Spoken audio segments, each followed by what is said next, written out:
in some ways, it's definitely a lot more complicated than it was, in the 1970s and 1980s, when communication was a lot more simple. But in other ways, we've got so many more advantages now because we can use all of this technology if we have a presence there to listen to what people are wanting from us so that we can provide a better experience for them.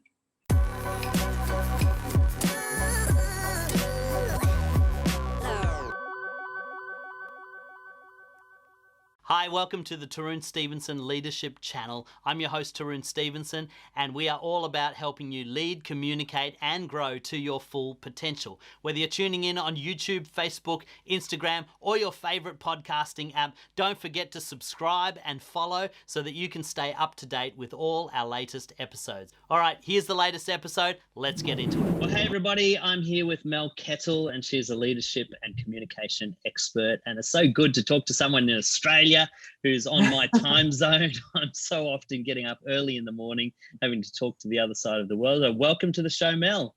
Oh, thanks so much, Tarun. Not only am I in your time zone, I used to just be a few kilometres up the road. I know, and now you're in. And I'm still kind of am, but further. Well, you're not far, but I mean, I envy you. Caloundra is beautiful, down by the beach there, and that's a favourite spot of my family to go on our breaks as well. So great to have you. Yeah, thanks. Why don't you tell us a little bit about you, what you do, and just give us some background of how you got to where you are.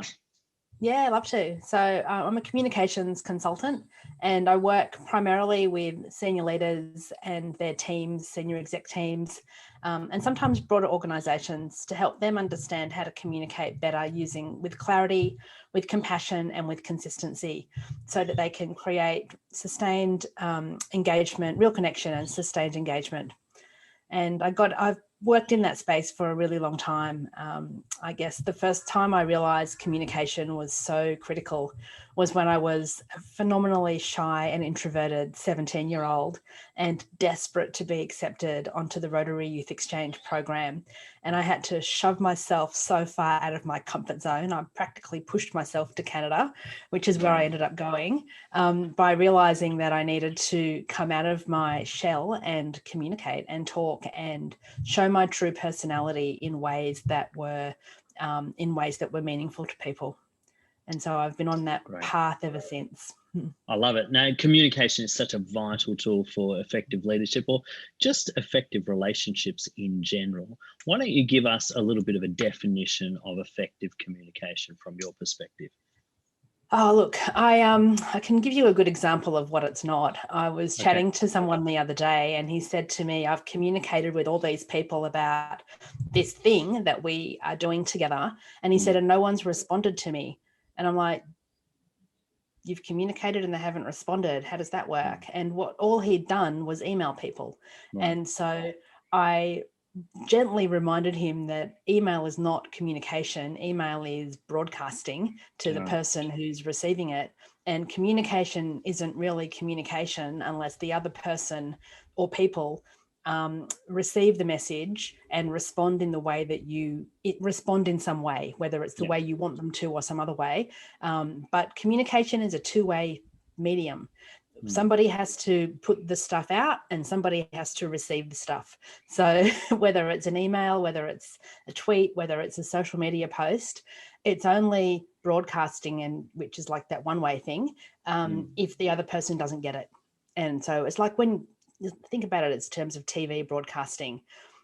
TV channels now go 24/7, but they're only communicating with you once you turn it on and listen and watch. It reminds me of a book by leadership expert John Maxwell, Everyone Communicates But Few Connect. And in that, he talks about the art of connecting with your audience and how that responsibility is with the communicator. And so often as leaders, if somebody fails to understand us, we think it's their fault or their problem. Yet really what you're saying is we need to go back to the way in which we've communicated and ask the question, am I actually communicating in a way that connects with my audience? You need to go back to the way that you sent the message out. Did you send it by carrier pigeon? Did you send it by email? Did you pick up the phone? Did you leave a message? Like my one of the things that I intensely dislike more than anything in the world is voicemail. Right. And I never listen to it, and I very rarely leave them. So my voicemail message when people call me and don't get me says, please do not leave me a voicemail because I will not listen to it. Send me a text or send me an email. And the number of people who still leave me voicemails just astounds me.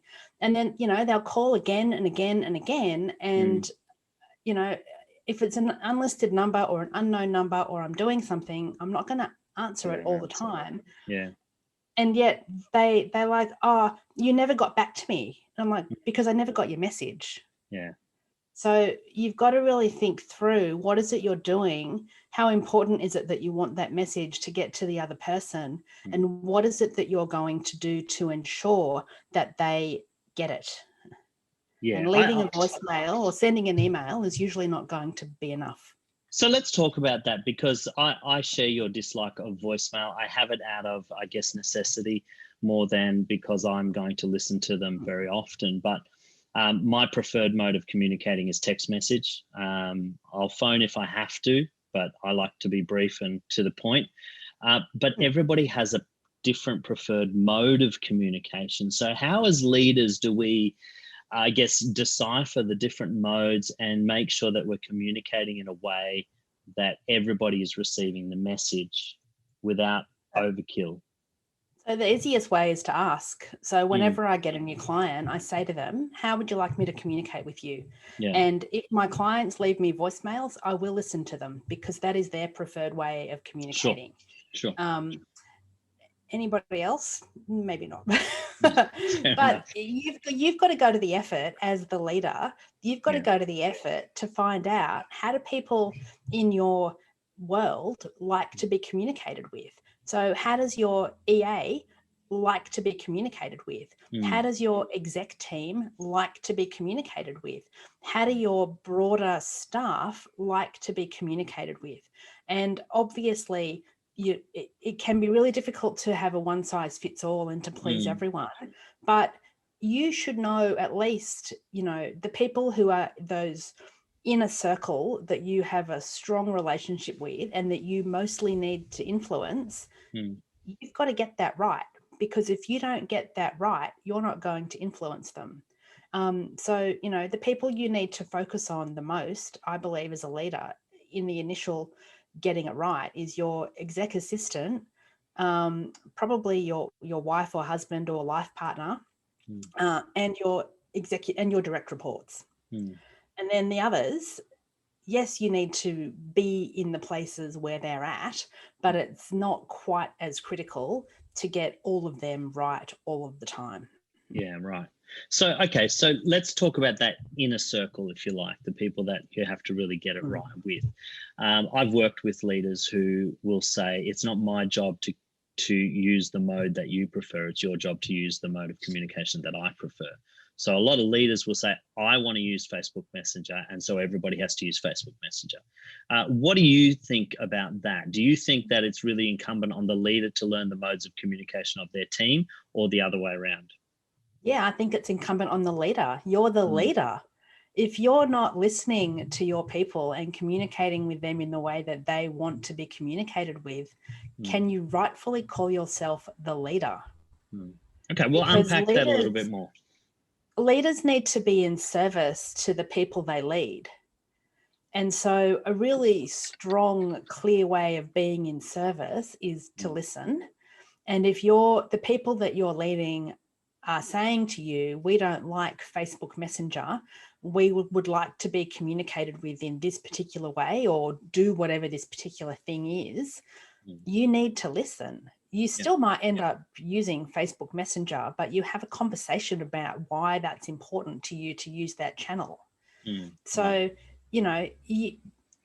as a leader, you are the one in charge, so to speak. But at the end of the day, it's the other people who you're leading who have influence in a lot of cases as to whether you're going to stay in that job.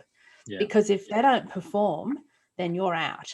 If they don't fulfill the requirements of their roles in a large way, then often you'll be out. if you're a leader in a public organization or in government or in if you came across your leadership role through an election or through a board appointing you, then they've got the authority and the influence and the power to boot you out of that leadership role. So wouldn't you want as leader to do everything within your power to listen to your people so that you can stay in that role if that's what you want? For sure. So what about the broader context when you have to communicate? Let's say you're in a leadership position where you have a larger group of people that you communicate with that are not necessarily in your inner circle, but you need to disseminate information to. So in my context, I lead a church. And so I have my staff that I communicate with. I have my board that I communicate with. And I also have my congregants. Now, everybody has a different preferred method. You know, my older congregants prefer a phone call.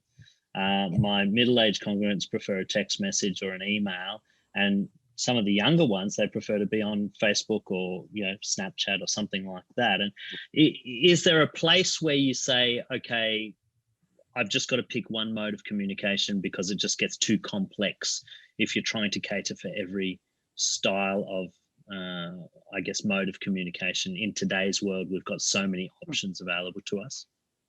I think you really need to think through, who is my audience? Who do I need to communicate with? Who do I need to influence? Who needs to hear my message?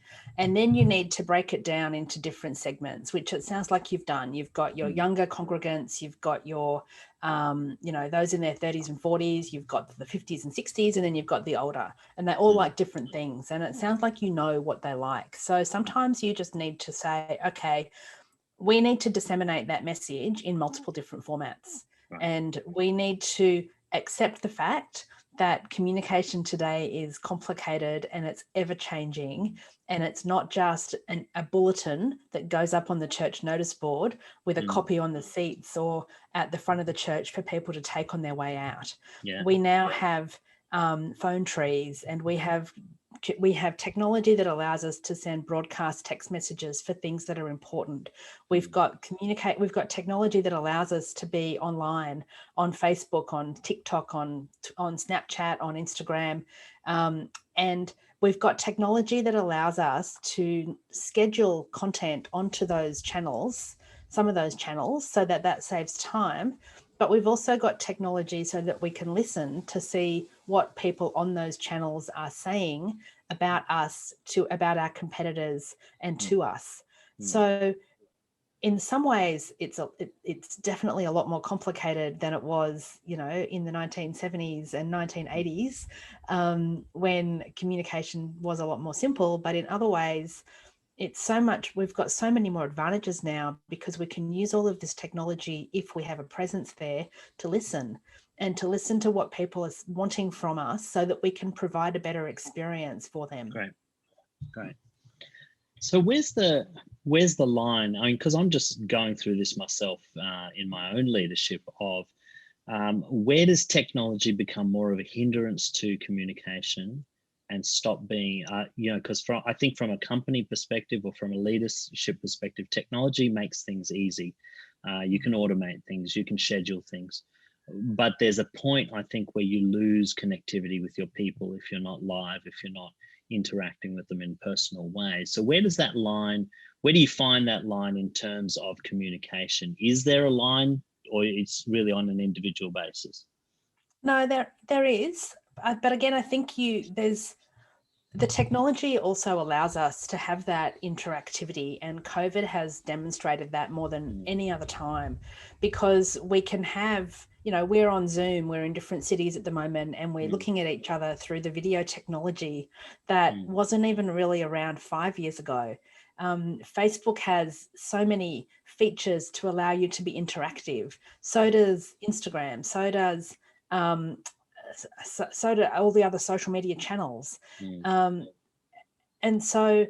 even you can have telephone webinars over the phone, or there's so many ways that you can engage with people today that the technology allows. And to give you an example, one of my clients is the CEO of a bank. And when COVID happened, he said, okay, how am I going to reach people? We're still building our online platform, and we've got too many people for the video technology part of that to really work effectively at the moment. Yeah. So what can we do? And I said, well, what about telephone? And so he had just group telephone meetings, or I guess interactive conversations using webinar over the phone only, and it worked incredibly well. And they had a process put in place for people to ask him questions beforehand, but also for people to ask questions throughout it, so that they weren't constantly interrupting with 150 people on each call. And it worked really, really well. And the feedback that he got just blew him away, because he was a skeptic of it working, but because he'd never done it before. But it had so much impact, and it brought him and his staff so much closer together.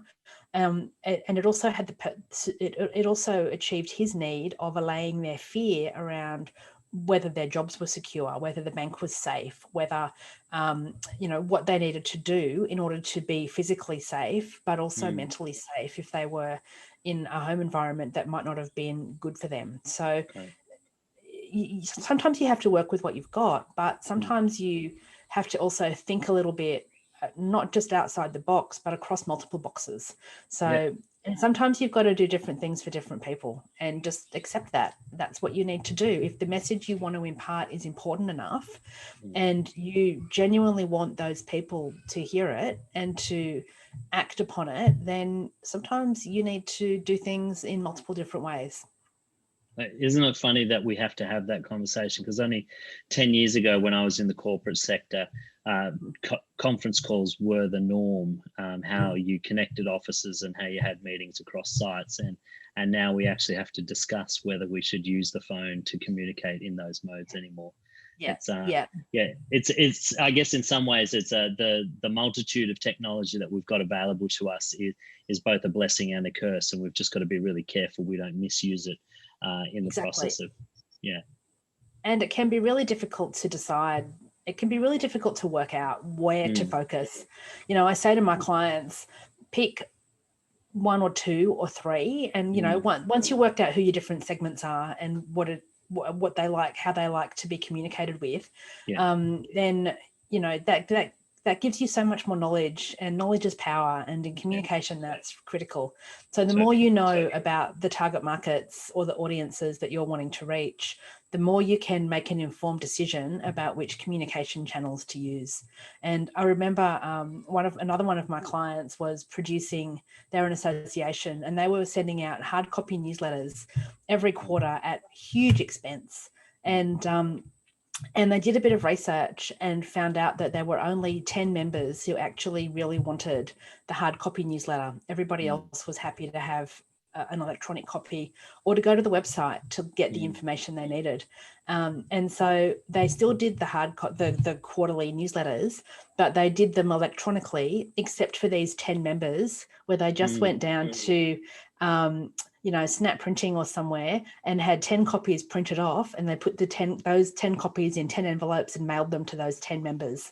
Wow. So it saved them hundreds of thousands of dollars over the course of the year, because they were no longer having to print and mail out 1,000 copies of their magazine, which 990 people didn't really want.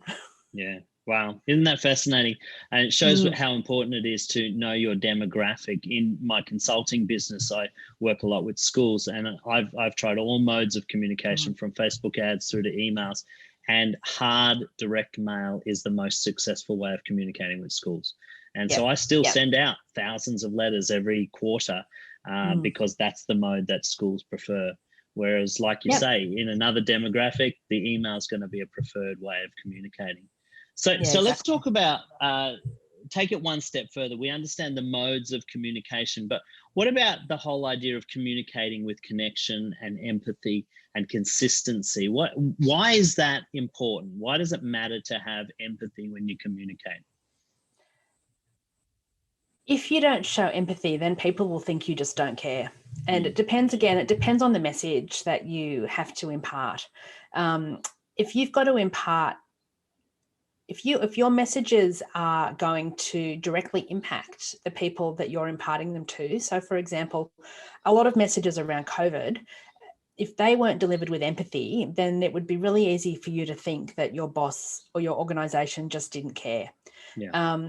And so showing concern and showing that level of, compassion and empathy when things happen is quite critical, particularly, if you're working in an organization where where you do a lot of work with the general public, for example. So say you're selling a product, say you're selling something that people buy on a regular basis or a service that people use on a regular basis. For example, you're a bank or you're a telco or you sell eggs or you sell groceries of some sort, and people have a bad experience and they complain to you. If you don't know how to demonstrate empathy in the handling of that complaint, then there's a really good chance that that complaint is going to be shared on social media somewhere, on Twitter or on Facebook or on Instagram. And depending on who it is that shares that complaint, there's a risk it could go viral, which means that it could have quite significant damage to your brand, do quite significant damage to your brand. So that's just one example of why empathy is important. The other time it's important is when you're communicating with your staff. Change is inevitable in business today. So if you're communicating about a change process that's happening or something that has happened and you don't have the right amount of empathy, then again, people are going to think you don't care and they're not going to want to do their best work for you. And a couple of really good examples of when the empathy and the appropriate responses weren't there. There was a musician years ago in the US who flew with, which airline did he fly with? He flew with, I think it was Delta Air, and they broke his guitar. And he spent 9 months trying to get them to fix his guitar, and they didn't even bother. They got back to him, but they offered him some paltry amount for a $1,500 guitar. And so he wrote a song about it. And that song, within about a week, had something like 5 million views on YouTube. Wow. So then they went to him and said, "Can you take it down? We'll fix your guitar." And he's like, "Too late." He's written 2 more songs about it since then. And there's something like 100 million views of these 3 songs. So because they didn't show empathy and caring when he lodged a complaint and said, "Can you fix my guitar?" Or pay for me to get it fixed because I watched your baggage handlers mishandling it after you forced me to put it into the hold rather than taking it on the plane. So think about what is it you do and how do you deal with that. And the other time I think it's really important is something happens to your staff, whether individually or collectively, and you don't deal with that with empathy, then again, people aren't going to want to work with you or do their best work for you, because people do business with people they know, love, and trust. And one way to get people to know, love, and trust you is to communicate with empathy. Yeah. So are we employing empathy for the sake of mitigating fallout, or is there a deeper reason for empathy that translates into more effective leadership for us, for our teams, and for our clients? So let's think about leaders who we feel positively towards. And, have a think about who are some leaders in your world, whether they're public figures or in your family or in your place of work, and think about how much empathy do they appear to show. And, I'm going to bring politics into this, but think about how much empathy did Donald Trump appear to have? Sure. And how did we feel towards that? How much empathy does Scott Morrison seem to have? And how do we feel about that? How much empathy does Jacinda Ardern seem to have? And how do we feel about that? So think through, and they're obviously really high profile examples, but, think about it in your organization. When things go wrong and you need to go and talk to your boss about a difficult conversation, A, would you? And B, if you do, how nervous will you be? And C, when you do, how do they respond? Do they care or do they not? And so empathy is just, it's one of those things that I think you don't often recognize it when you see it, but you definitely notice when it's not there. Yeah, so true. So true. So I guess you've probably already answered the question, but you talk about connecting with your audience, and empathy obviously plays a large part in how to connect with your audience. Are there some other ways that we can ensure that we're connecting fully and effectively with our audience? Yeah, communicating with clarity. Don't use jargon unnecessarily. Don't use language that your audience might not understand. I'll never forget, years ago, I had Microsoft as a client, and I walked into my first meeting with them. It was 2 hours. I filled pages and pages with notes. And at the end of the meeting, the man who was chairing the meeting said, "Does anyone have any questions?" And I said, "Yeah, I do." And I spent the next 10 minutes saying, what do all these acronyms mean? I didn't understand the majority of that meeting. And at no point did I feel that I could put my hand up and say, what are you saying? And so that what they were saying just wasn't clear. So think about, how is it that you communicate with clarity? What words do you use?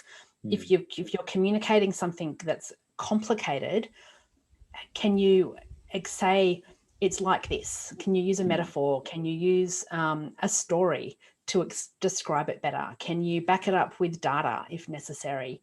Can you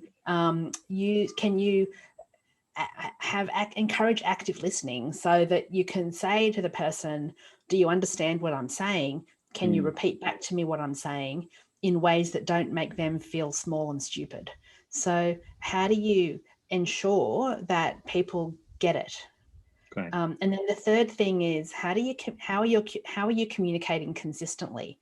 And by consistently, I mean, how are you reiterating that message in multiple different ways, using multiple different types of language on through multiple different channels, so that the person hears it frequently and in different ways, so that the message sinks in. And then also, with consistency, don't just communicate something once if it's important. One of my clients during COVID, I said to him, you're coming back into the office now. How do your staff feel about that?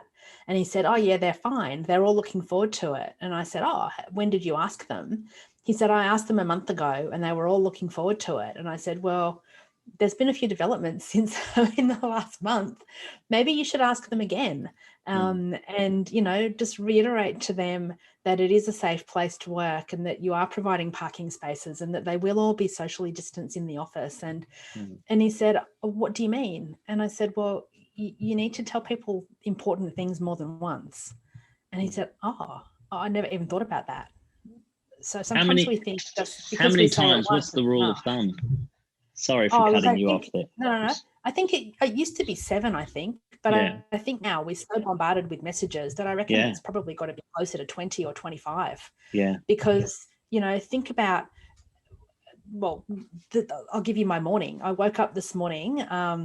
I looked at my phone and I looked at Twitter and Instagram and LinkedIn, and the Super Bowl was on. So I turned on the TV and I was watching the Super Bowl on one hand, reading the weekend papers that I didn't finish looking at, and looking at my phone.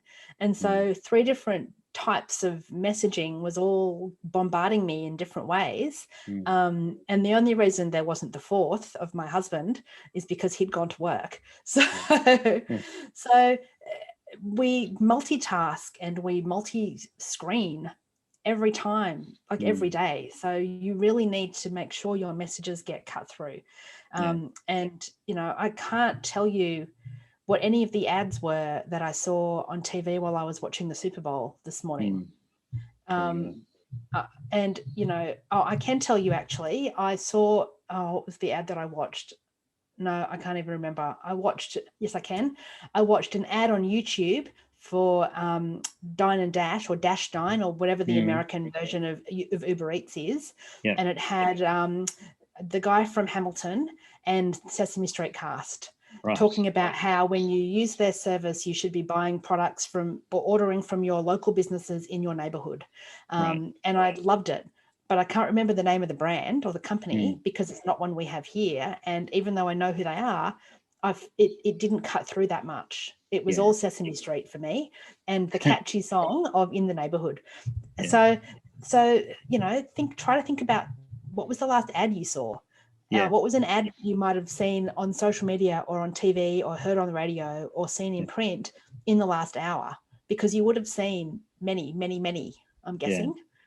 And how do you remember them? So we're wired to remember things that are top of mind for us. So we were looking to buy a new car a couple of years ago, and we decided we'd buy a Mazda, and every single car we saw on the road then was a Mazda. It wasn't, but they were the ones we noticed because that's what we were looking to buy. So think about, what's important to you right now. They're the things you'll remember.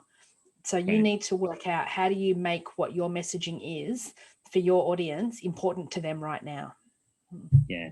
And I mean, I just thinking about advertising, I noticed a couple of months ago that every time I turned on the radio, the talkback radio, there's this ad for automated insect repellent. And, after a while, I got sick of the ad. I thought these guys just advertise every day, several times a day. But then a month later, my wife was complaining about the flies in the kitchen. And what was the first thing that came to my mind? Oh, we should get one of these automated insect repellents. And sure enough, we bought it and we got 4 of them. So yeah, you're right. It's just, we're so bombarded, and advertisers understand this. And I think if leaders want their message to cut through the noise of everyday life, they need to be prepared to be consistent and repeat their messaging in a clear way. Yeah. But also think about things too, like when you're doing a staff presentation, or if you're doing something on Zoom, or if you're, have a stage to speak at, what are you using then as props? So are you using PowerPoint, or are you using flip chart or a whiteboard, or holding things up for people to see? How is it that you're helping people focus on you rather than on all of the distractions around you? Yeah. So good. That's great. That's great advice there, Mel. And so I guess moving from that a little bit more is, what about using communication in the context of relationship? So whether it's the interpersonal work relationships, or whether it's relationships with your spouse or your children, how do we more effectively communicate at a relational level? Because that is really crucial to effective leadership. And what are some of the things we can do to enhance our communication in relationship? I think there's 2 really important things that we need to do, or there's 3. The first is we need to really be present in the moment when someone's trying to talk to us. And this is obviously if we're on the phone, or if we're having a conversation in face-to-face or over a Zoom. Be in the moment with that person and give your attention to that person at that time. Don't try to multitask. Like, don't be on the phone and scrolling through Facebook because the person who's talking to you might be a bit boring. Don't be, having the TV on in the background while your partner wants to have a conversation with you about something to do with anything, whether it's what to have for dinner or whether it's something important to do with one of your kids. Just, really physically turn your attention to that person. And just when it comes to that, if somebody wants to talk to you about something serious where you really need to turn your attention on and you're distracted by something else, tell them that. Say to them, I'd love to talk to you about this, but now's not a good time. Can I finish what I'm doing and get back? Can we make a time to talk in 5 minutes, in 10 minutes, in a week, in a day, at a time that works, so that you can then give them your full attention? And I promise you, if you say to people, I want to give my full attention to this and I don't have that brain capacity right now to do it, they will appreciate that so much more than you being there but not really being present.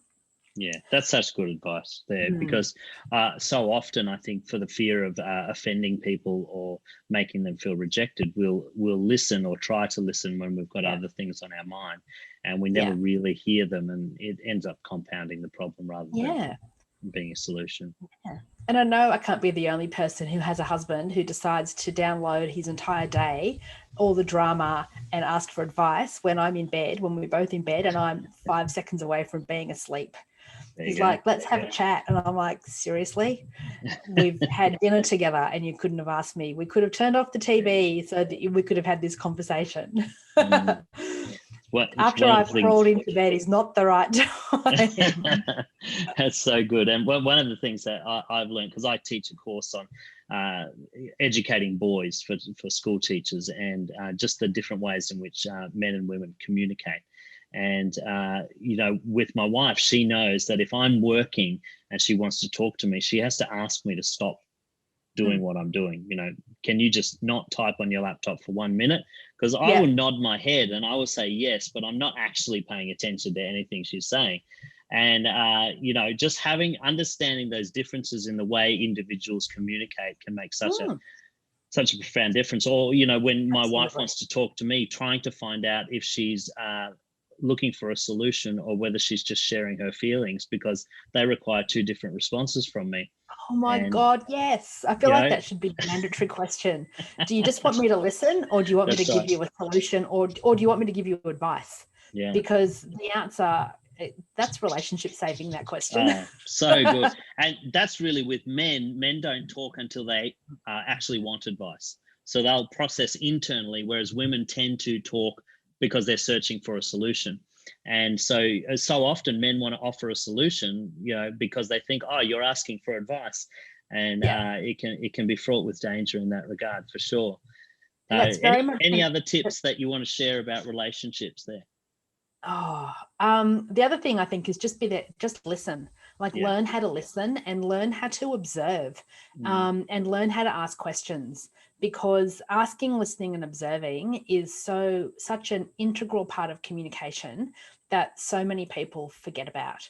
And, it's easy to hear things but not really listen. And it's easier to see people on face value and not really observe. And the same with asking questions, ask questions that have meaning and where you genuinely want to listen to the answer. I love surprising people when they say to me, how are you? And they just expect a one-word response of either I'm really busy or I'm fine. And I launch into different language and different words. Sometimes I describe exactly how I am, whether it's good, bad or ugly. And you can tell they actually didn't want that response. They wanted a one-word response. So, think carefully about what you ask as well. Yeah, and learn to ask questions. Learn to ask questions that will elicit an honest response, if that's what you want. Yeah, and if you're going to ask somebody how they are, make sure you actually want to know. I remember somebody asking me that question, and I was having a bad day, and I said, well, actually, I'm not going great. And I started talking about it, and they said, actually, I didn't want to know about what was going on in your life. I was just saying hi. And I think in Australia, especially, we use how are you as a greeting rather than a genuine inquiry of somebody's well-being. And that can be pretty I'd love bad that sometimes. to change. Yeah, it'd be great, wouldn't it? There's an interesting study done in a school in Canada where they talked to teachers about engaging with students in meaningful ways. And what they did was they got teachers to communicate with students by name. So if they pass them in the hallway, hi, Johnny, how are you? But then stop and wait for the answer. And these interactions only lasted about a minute, but they found there was an 80% reduction in low-level disruptive behavior in the class when teachers took an interest in the students at a genuine level. Isn't that so powerful? That is just so incredible. That reminds me of my first day of high school. I went to a Catholic girls' school in Gosford on the New South Wales Central Coast, and first day in, Sister Mari, who was the principal, greeted every single girl by name. And I think there were 140 of us, and we had never met her. She'd never met the majority of us, but we had to submit an application with a photo, and she studied all of those, and she knew all of us, who we were, and something about us as well. I think we had to talk about what we were looking forward to about going to the school or what our interests were. And so she asked every single one of us a personal question after greeting us by name. and she only got 2 wrong, and they were identical twins. Yeah. And she got them mixed up, and she was so horrified. And the mother of the twins said to her, "Don't worry, their father can't tell them apart when they're not together either." Wow, that's impressive. That's really But impressive. because of that, she was beloved. Our entire school community absolutely adored her. Yeah. And she left at the end of my year 9. And so I had one more year at that school with another headmistress who was just awful in comparison. And I'm sure she wasn't, but she was never going to, whoever got that job was never going to be as great as Sister Murray. And because she made everybody feel like, well, as I spoke before about being present when you're with people, she made you feel like you were the most important person in her world when she was talking to you. And there's not a lot of people who can do that, or who make the effort to do that. It's so powerful when you can take a genuine interest in people. I remember, while we're telling high school stories, I remember when I was in high school, we had a principal who would regularly walk around the schoolyard, say hello to people. We were in a big school, it was 1,500 people. He didn't know everybody by name, but he took a genuine interest in everybody as he would walk around. You'd always see him at the beginning of the day. And then he was moved out of our high school and replaced by another principal.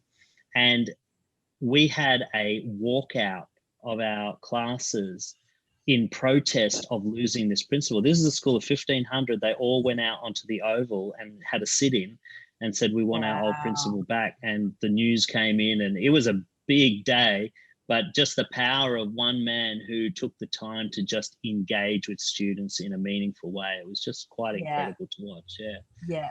I had a boss like that a few years ago when I was in government. I worked in a division that had, I don't know, 150 staff, and the man who headed up the unit, he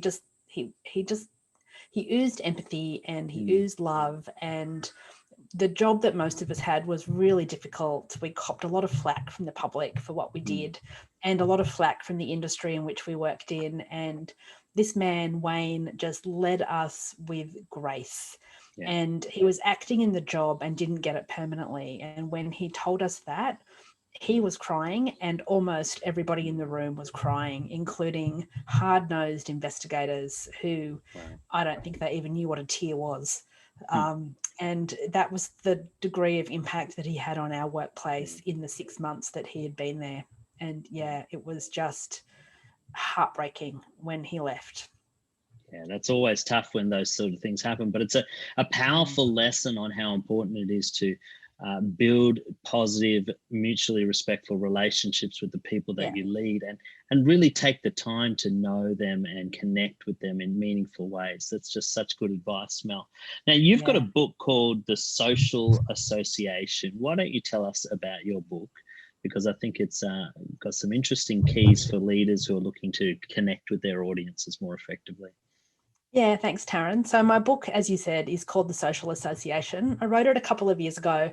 I do a lot of work with associations and for-purpose organisations. And so this book was partly as a bit of a love letter, because I love that industry and no one ever writes anything for them. But it talks through the 5 key skills that those types of organisations, and everybody really, needs to be able to create online communities that thrive. So we talk about how are you strategic? What does it mean to create a strategy and to think strategically? What do you need to do from a creative perspective? How can you be creative at work and with your communication? What time-saving things do you need to know? What numbers do you need to know? What metrics do you need to know? Great. So it's definitely not this is how you use Facebook, but I will go through with you how you can work out whether Facebook is the right tool for you to be considering. So why is it important for not-for-profits or associations to actually engage at a social level with social media? What's going to be the advantage for them other than, I guess, the obvious? It's critical for anybody in business, I believe, to have a social media or an online presence, because nobody goes to the yellow pages anymore to find people to do business with. It's all about Google, and nearly every social media channel has a relationship with Google. So, if you Google my name, Mel Kettle, you'll see my Twitter account, my Instagram account, my Facebook account, and my LinkedIn account. And you'll probably also find a very unused Pinterest and YouTube account as well as my website, as well as all the other times my name has been mentioned online. And that's what people do. So if you're wanting to attract new members or new customers or new staff, one of the first things that anybody who you're looking to attract will do is Google your organizational name, and often Google the name of the CEO or some of the senior exec or the person who they're going to a job interview with. So the more you can have an online presence that demonstrates social proof that you're a good person and that demonstrates your expertise and, where appropriate, your thought leadership, then that is going to help people find something that they want or need or value or have in common with you, which will help create that link of connection. Because people do business with people they know, love, and trust, as I've said earlier. And one great way for people to know you, love you, and trust you is to feel that there's a bond between the two of you. And whether that's you both like to cook, you both have birthdays in February, you wear glasses, you've both got red hair, there's a connection or a bond that people often don't even realize that they're forming that will help them want to work with you, do business with you, or donate to you. And so if you don't have an online presence, you are missing opportunities all over the place. Great. What are some, without giving the book away, what are some tips that you can give us today about making your social presence more effective as an association? So have a strategy and have a social media strategy that forms a part of your communication strategy, which is related to your overall business strategy and business and operational strategy. So everything you do on social media needs to help you achieve your organizational and strategic goals, because if it doesn't help you move towards those, it's a waste of time. The other thing I talk a lot about is work out, like I'm a big fan of Stephen Covey, begin with the end in mind. So when you know your goals, you can work out what is it I need to do to get there? What content do people want from me? What information is it that people need from me? And create a really simple content calendar where you just get a whiteboard or an A4 piece of paper or an Excel spreadsheet and map out 12 months of the year, 12 blocks for 12 months of the year. Work out what are the key things and the key activities or the key messages that you need to impart in each of those 12 months. And then drill further down, what kind of content can I create for that? And then the third thing is don't forget video and audio, and think about how do you create one piece of really good content and leverage it, use it across, reuse it, repurpose it. So for example, with this podcast that we're doing, I'm going to take a screenshot. I'm going to share that on some socials to say I've done this.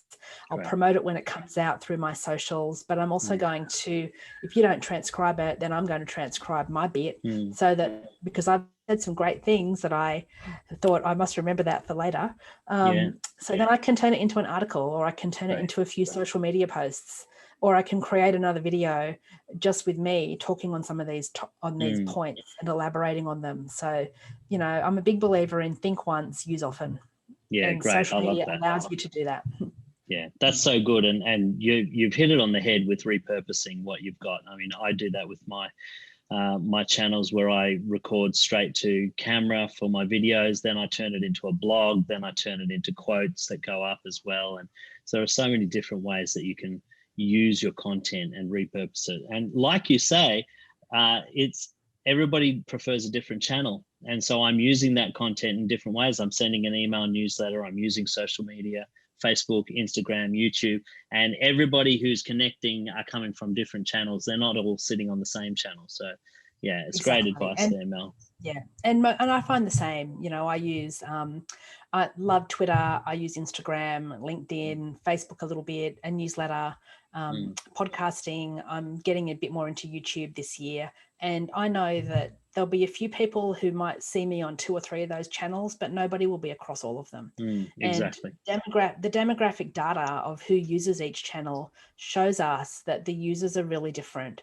It shows us that on YouTube, it's mostly men between the ages of 20 and 35. It shows us that on Facebook, it tends to be people over the age of 40, fairly even spread between men and women, with a big growing demographic push for women over the age of 60. So, you know, the more you know about how each channel works and interlink that with who your target audience is, then the better off you'll be. Yeah, so good. That's awesome. Mel, it's been a pleasure talking to you today. If people want to get in contact with you or maybe purchase your book, how can they reach you? All through my website, melkettle.com. My email is mel@melkettle.com, and I'm on all the socials at Mel Kettle. So I'm quite easy to find. Google my name and I own the first 3 or 4 pages of Google with my stuff. Awesome. Well, we're going to put those links in the description for anybody that wants to get a hold of Mel's book or check out her other work. Mel, thank you so much for joining us today on the Tarun Stevenson Leadership Podcast. It's been a pleasure talking to you. Oh, thanks so much for having me. I've loved every minute of it as well. Awesome. Hey, thanks so much for tuning in. I hope you got a ton of value out of that episode. Don't forget to let us know what you thought in the comments. And if you have a topic you'd like us to cover next time, we'd love to hear from you. If you know anyone that would benefit from the content that we produce, please like and share this channel. And we look forward to having you next time on the Tarun Stevenson Leadership Channel.